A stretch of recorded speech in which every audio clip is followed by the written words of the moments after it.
ہاں صاحبو، گولی کا زخم بھر جاتا ہے، تلوار کا زخم بھر جاتا ہے، مگر زبان کا زخم ہرگز نہیں بھرتا۔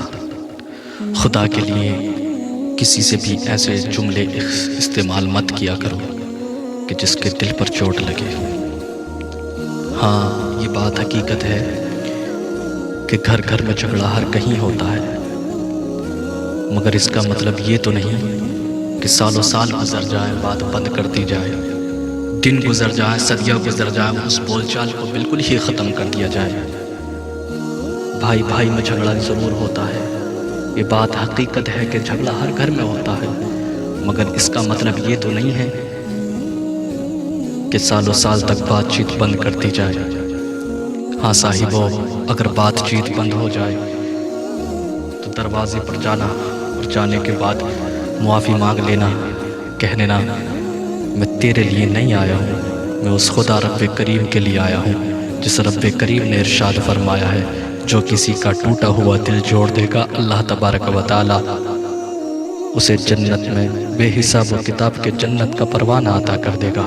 میں تیرے لیے نہیں آیا میرے بھائی، لوٹ چل، اب کوئی لڑائی جھگڑا نہیں ہوگا، اب کوئی بات چیت اس طرح کی نہیں ہوگی جو تیرے دل پر چوٹ لگے۔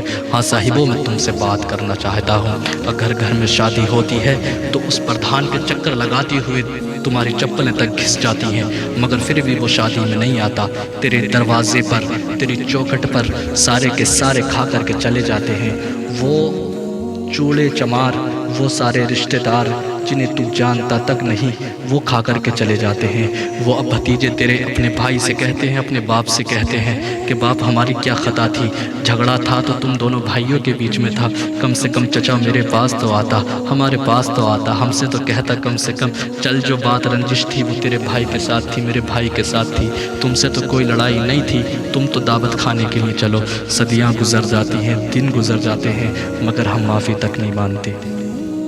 ذرا دل پر ہاتھ رکھ کر کے سوچو، اس طرح سے اگر چلتا رہا، اس طرح سے اگر بات چیت چلتی رہی تو ذرا سوچو رشتوں میں کب تک کی درار پیدا ہو جائے گی۔ نبی ارشاد فرماتے ہیں اگر رشتہ چھوٹا ہو یا بڑا، جھکنے سے اگر بچنے کو تیار ہے تو بچا لینا چاہیے۔ ہاں صاحبو، ہمارے جملے اس طرح کے ہوتے ہیں، ہماری جملے اس طرح کے ہوتے ہیں، ہماری بات چیت کا لہجہ انداز وہ ہوتا ہے کہ یہ نہیں سوچتے ہم کسی سے کہتے ہوئے کہ دل ٹوٹے گا کیا جڑے گا۔ کہتے ہیں نا، کوئی کہتا ہے کہ میں سچ بات بولتا ہوں، ان پہ چاہے برا لگے یا بھلا لگے، تو کتنا سچ بولنے والا بن جا، مگر مصطفیٰ جان رحمت سے سچ بولنے والا نہیں بن سکتا۔ میرے مصطفیٰ نے ہمیں، مصطفیٰ جان رحمت نے ہمیشہ دلوں کو جوڑا ہے، دلوں کو کبھی توڑا نہیں ہے۔ ہر وقت مصطفیٰ جان رحمت کے لبوں پہ مسکراہٹ رہا کرتی۔ ہاں صاحبو، آج ضرورت ہے زمانے کو اس بات کی کہ مصطفیٰ جان رحمت کا لہجہ اختیار کریں، مصطفیٰ جان رحمت کی سنتوں پر عمل کریں کہ مصطفیٰ جان رحمت کیسے بات چیت کیا کرتے تھے، مصطفیٰ جان رحمت کیسے کس سے گفتگو کیا کرتے تھے۔ آج تمہارے تلخ جملے ایسے ہیں، اپنے دل پر ہاتھ رکھ کر کے بتاؤ، ذرا سچ بولنا، تم ایسے کیسے جملوں سے کتنوں کا دل توڑتے ہو۔ یاد رکھنا، اگر دل ٹوٹ گیا تو ٹوٹ گیا، یہ نہیں کہ دوبارہ جڑ جائے گا۔ ایک مرتبہ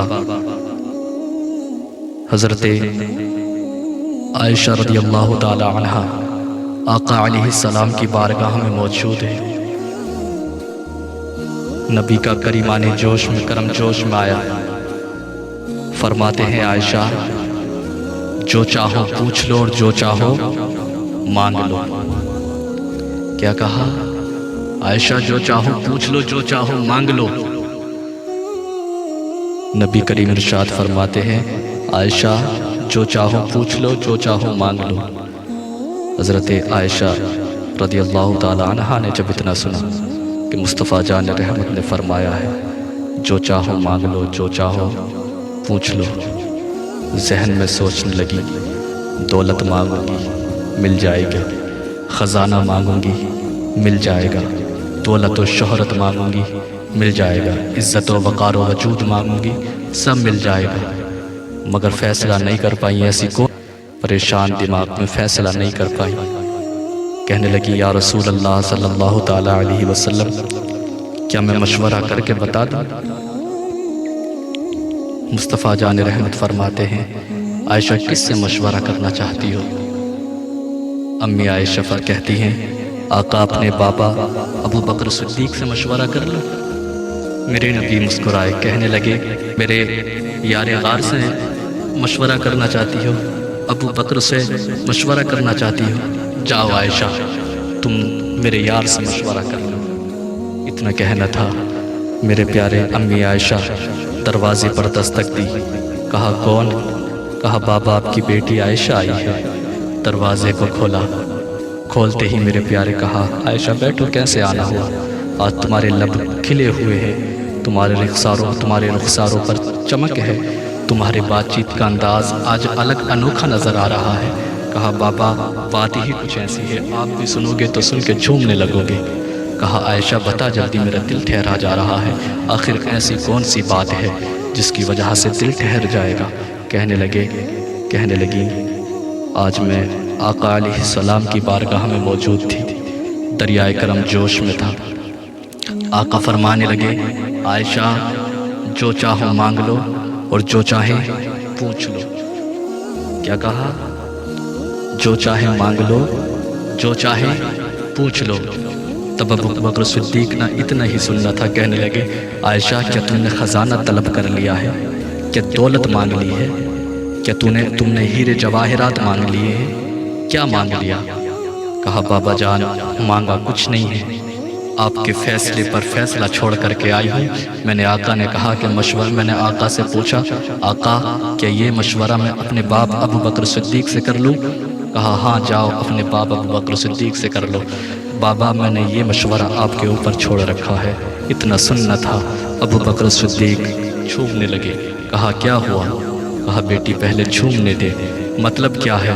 کہا مطلب یہ ہے میں نے یار کو مکے میں دیکھا، مکے کی اداؤں کو دیکھا، میں نے یار کو مدینے میں دیکھا، مدینے کی اداؤں کو دیکھا، یار کو میں نے غار میں دیکھا، غار کی اداؤں کو دیکھا، مگر نبی کریم صلی اللہ تعالیٰ علیہ وسلم جب محبوب علیہ السلام معراج کی رات گئے تو وہاں پر سننے والا مصطفیٰ تھے یا کہنے والا خدا تھا، یا کہنے والا خدا تھا یا سننے والے مصطفیٰ تھے صلی اللہ تعالیٰ علیہ وسلم سے اے عائشہ کچھ مانگنا مت، بس اتنا معلوم کر لینا جو کہنے والا خدا تھا سننے والے آپ تھے، ان راز کی باتوں میں سے ایک بات بتا دو۔ اتنا سننا تھا، امی عائشہ دوڑی گئی۔ آقا علیہ السلام فرماتے ہیں عائشہ کرائی مشورہ؟ کہا ہاں مشورہ کرائی۔ اتنا کہنا تھا بتاؤ کیا مانگنا چاہتی ہو؟ کہنے لگے سرکار مانگتی کچھ نہیں ہو، دولت و خزانہ نہیں مانگتی۔ کہا پھر کیا مانگنا چاہتی ہو؟ کہا مانگنا کچھ نہیں ہے، بس اتنا بتا دو معراج کی رات آپ گئے تھے، وہاں پر کہنے والا خدا تھا یا سننے والے آپ تھے، آپ کے اور خدا کے درمیان میں جو راز کی باتیں ہوئی تھی ان راز کی باتوں میں سے ایک راز کی بات بتا دو۔ کیا کہا؟ راز کی باتوں میں سے ایک راز کی بات بتا دو۔ مصطفیٰ جان رحمت مسکرائے، کہنے لگے عائشہ ضرور یہ مشورہ ابو بکر صدیق کا ہوگا؟ کہا ہاں یہ مشورہ ابو بکر صدیق کا ہے۔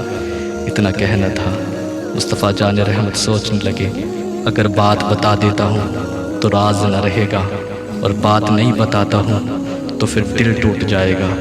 مصطفیٰ جان رحمت سوچنے لگے، فرمایا راز رہے نہ رہے مگر کسی کا دل ٹوٹنا نہیں چاہیے، دل ٹوٹنا نہیں چاہیے، دل ٹوٹنا نہیں چاہیے۔ کہنے لگے عائشہ معلوم کرنا چاہتی ہو وہ بات کیا ہے؟ تو سنو وہ بات یہ ہے، جب میں معراج کی رات گیا اور خدا رب کریم سے ملاقات ہوئی، یا خدا تھا یا سننے والا میں تھا، ہمارے بیچ میں جو راز کی بات ہوئی وہ بات یہ ہوئی تھی، رب کریم نے وعدہ فرمایا اے محبوب تمہاری امت کا امتی یعنی کہ میرا بندہ اگر کسی کا ٹوٹا ہوا دل جوڑ دے گا میں اسے بے حساب و کتاب کے جنت کا پروانہ عطا کر دوں گا۔ اتنا کہنا تھا، میرے پیارے امی عائشہ مسکرانے لگی، دوڑی پوچھنے لگی، آقا سے پوچھنے لگی آقا کیا یہ بات میں اپنے پاک ابو بکر صدیق کو بتا دوں؟ کہا ٹھیک ہے بتا دو جاؤ۔ میرے پیارے پہنچی گئی، ادھر ابو بکر صدیق انتظار کر رہے تھے کب عائشہ آئے گی، کب میں معلوم کروں گا، کب عائشہ آئے گی، کب میں معلوم کروں گا۔ فوراً دروازے کو کھولا، کہا بیٹھو بیٹھو عائشہ، جلدی بیٹھو، بتاؤ محبوب نے کیا بتایا ہے، محبوب علیہ السلام نے کیا فرمایا ہے۔ کہا صلی اللہ تعالیٰ علیہ وسلم نے فرمایا ہے کہ اے عائشہ، کوئی میرا امتی اگر ٹوٹا ہوا دل جوڑ دے گا کسی کا تو رب کریم اسے بے حساب و کتاب کے جنت کا پروانہ عطا کر دے گا۔ اتنا کہنا تھا۔ اس بات پر حضرت ابوبکر صدیق کو خوش ہونا چاہیے تھا، مگر آنکھوں زاری بھر کر کے رونے لگے، دہاڑے مار کے رونے لگے۔ اتنا کہنا تھا، اتنا دیکھنا تھا۔ امی عائشہ کہتی ہیں بابا جان کیا بات ہے، آپ رو کیوں رہے ہو؟ آپ کو تو خوش ہونا چاہیے کہ اگر کوئی کسی کا ٹوٹا ہوا دل جوڑ دے تو رب کریم اسے جنت کا پروانہ عطا کر دے۔ آپ تو رو رہے ہیں، آخر وجہ بتائیں۔ کہتے ہیں عائشہ تم نے ابھی ایک طرف کا ورق دیکھا، دوسری طرف کا ورق دیکھا نہیں ہے۔ کہا کیا مطلب بابا جان؟ کہا مطلب یہ ہے رب کریم اگر دل جوڑنے پر بے حساب و کتاب کے جنت کا پروانہ عطا کر دے گا تو ذرا سوچو دل توڑنے پر پھر کیا عالم ہوگا۔ خدا جنت میں تو کیا جہنم میں داخل فرما دے گا۔ اگر کسی کا ٹوٹا ہوا دل جوڑ دیا تو جنت ہے، اور کسی کا دل توڑ دیا تو پھر جہنم ٹھکانہ ہے۔ صاحبو ذرا سوچو، جب رب کریم دل جوڑنے پر جنت دے سکتا ہے تو دل توڑنے پر کیا؟ خدا را ایسے جملے استعمال مت کیا کرو کہ دل ٹوٹ جائے۔ ہاں صاحبو، گولی کا زخم بھر سکتا ہے، تلوار کا زخم بھر سکتا ہے، مگر کبھی بولی کا زخم بھر نہیں سکتا۔ یہ زبان ہے نا، یہ زبان ایسے جملے پیش کرتی ہے لوگوں کے سامنے، نہ جانے ہم نے اپنی زبان کے ذریعے سے کتنوں کا دل توڑا ہے۔ خدا را ایسے جملے مت بولا کرو جس سے زبان قابو میں رکھا کرو، اور زبان کو قابو میں رکھنا اور چپ رہنا بھی ایک عبادت ہے۔ اگر کسی سے محبت سے پیش نہیں آ سکتے، کسی سے اچھے اخلاق سے پیش نہیں آ سکتے، تو کم سے کم اس کے سامنے ایسے مت بولا کرو جو اس کے دل کو تکلیف پہنچے۔ محبوب علیہ السلام نے فرمایا ہے کہ اگر کوئی کسی کا ٹوٹا ہوا دل چھوڑ دے گا تو اللہ اسے بے حساب و کتاب کے جنت کا پروانہ عطا کر دے گا۔ ذرا سوچو، ہم نے اپنی زبان سے نہ جانے کتنوں کے دل توڑے، کتنوں کے ہم نے نہ جانے گھر اجاڑے، کبھی ادھر کی ادھر، کبھی ادھر کی ادھر۔ یہ چغل خوری تم نے لگا لگا کے گھروں کو برباد کر دیا، اور بولتے ہو میں تو سچ بولتا ہوں۔ تو کتنے ہی سچ بولنے والا بن جا، مصطفیٰ جان رحمت سے سچ بولنے والا نہیں بن سکتا۔